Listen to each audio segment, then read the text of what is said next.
Hey everyone, and welcome back. It's been a while. Thank you for checking in again. And yeah,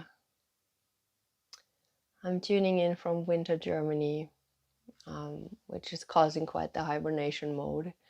Um, but I wanted to talk about today the video that I recorded in German previously about why healing has different layers to it.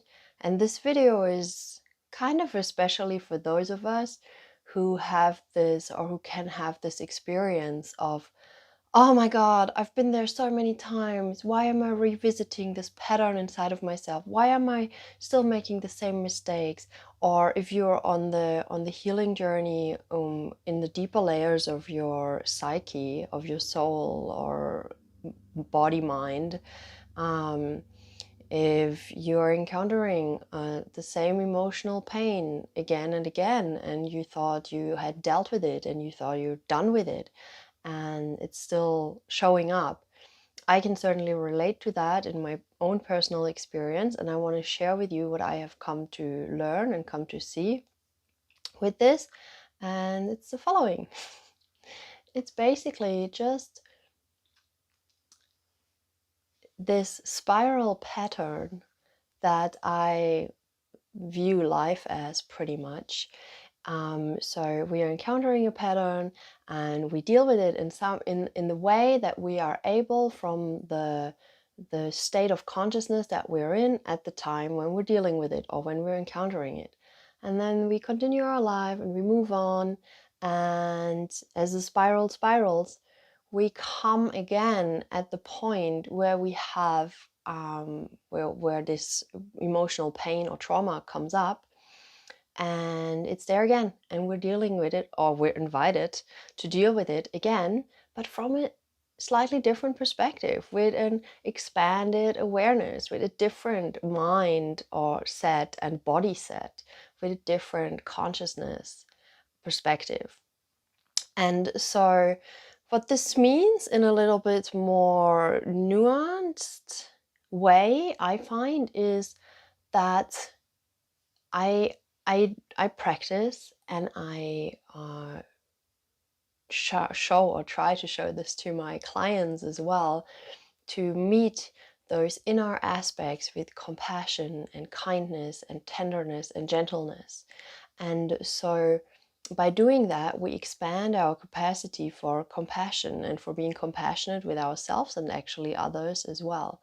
And so every time we do this, we expand our capacity for compassion. So as we move through life and apply this new sense of compassion and tenderness into other aspects of our lives, it hopefully continues to grow. And then if we encounter this emotional pain from the past once again, we can give it a deeper layer of this compassion. We can give it more love even. So this is my experience, that there are parts that need such deep, profound compassion that we may not even be able to give in the first encounter. The first encounter may be becoming aware of it and then giving it some kind of relief, giving this part some kind of acknowledgement and some kind of love and compassion.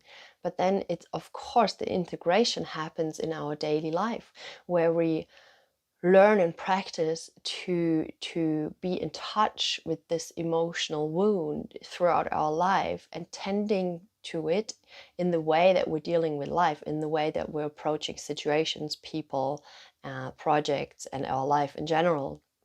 And so if we are in a healing session and we are encountering this part and we are giving it the awareness and compassion in that moment of the healing session, that's great and beautiful. But if we're then bulldozering throughout our life once again, we're not continuing the integration on this level. And that's also fine, and kind of, I would say, a normal, natural part of this healing journey. But then when this part shows up again, we have the choice. We can be upset and angry and disappointed and say, oh, why is it showing up again? This sucks. I've worked with this. I've met this part before. Or we can say, oh, this part is showing up again, and it's letting me know that I'm yet to give it even more compassion and awareness and tenderness throughout daily life.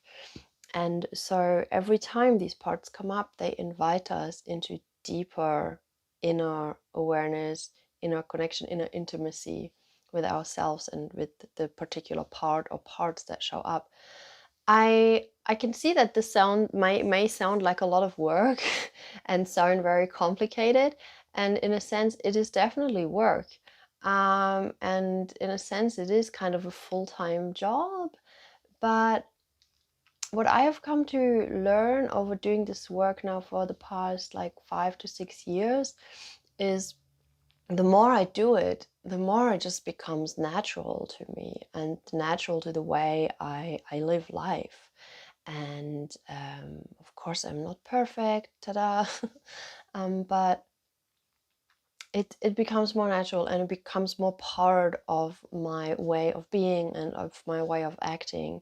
And so for me personally, going into healing sessions with a practitioner who's holding space for me is kind of like, or has been and continues to be, going to the gym, going to the internal gym for inner intimacy and inner connection. So in the sessions, I get to know these parts, and a facilitator can help me to zone in more, or to hone in more, to focus more on these inner aspects that I might struggle with to access by myself.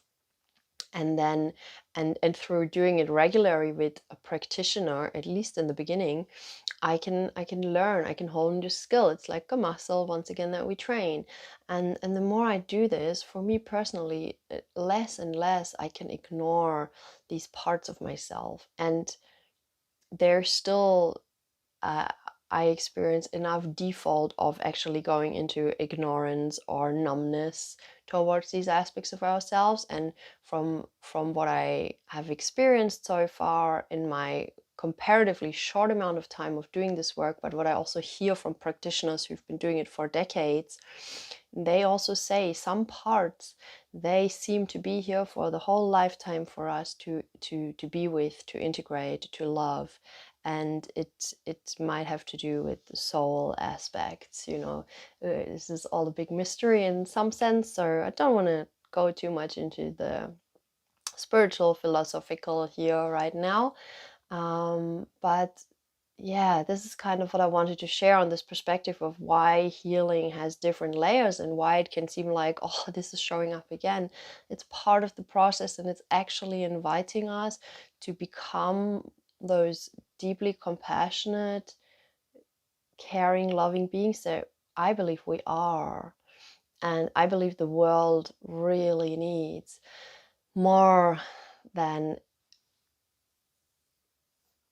much else. I believe the world needs our compassionate selves more than our righteousness, and more than the know-it-all. Knowledge is great, and standing our ground and saying yes and no to certain things or to things is also important, like owning our rage for sure. But this inner compassion, and then letting it seep out into the world, I feel it's so needed. And so I really wanted to say this and share this. And if you listened up until here, I thank you so much. If you want to know more about me, about the work that I do, you can check out the other videos.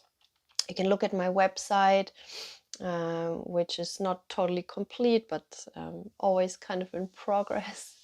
And if you have any questions, you can send them to me. Also comment. Please be respectful in comments and in general when you contact.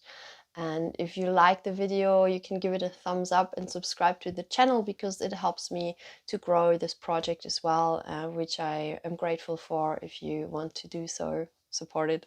And once again, thank you so much, and see you around the world, and I speak to this camera again soon.